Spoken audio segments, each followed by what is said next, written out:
Marco, I'll start with you and the speech itself. That line is very deliberate. Lots of the rest of the speech we'd heard before, but that line feels very deliberate. Why now and why the line? Because Carney's in full pitch mode, and we have to look at the audience there. It's U.S. investors. So I think this is really plays to his wheelhouse.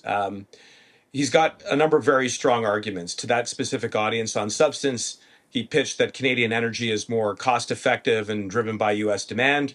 He pitched a joint auto market that is more efficient and integrated and driven by Canadian consumer demand. And he pitched Canadian critical minerals, which are globally scarce, but will power artificial intelligence, which is the future. So this is a very sophisticated crowd. They will get the advantages and the merits and the puts and takes of that trade. But what is the deeper strategic goal?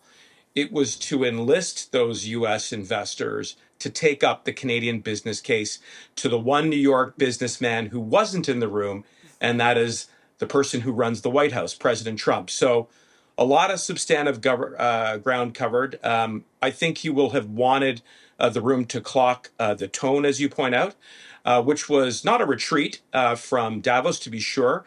The fact that there is a global rupture does not mean the end of the Canada-U.S. relationship. It means we have to redefine it in the light of a more self-reliant Canada. I think he was also signaling some real intent to get back to the table, given that the July 1st timeline of the CUSMA review is upon us. So I think the deeper strategic goal was to enlist that room, to activate, to go to the U.S. Administration and to make the case on the merits so that we can take it to the next era and the next chapter of what is an extremely important bilateral trade relationship.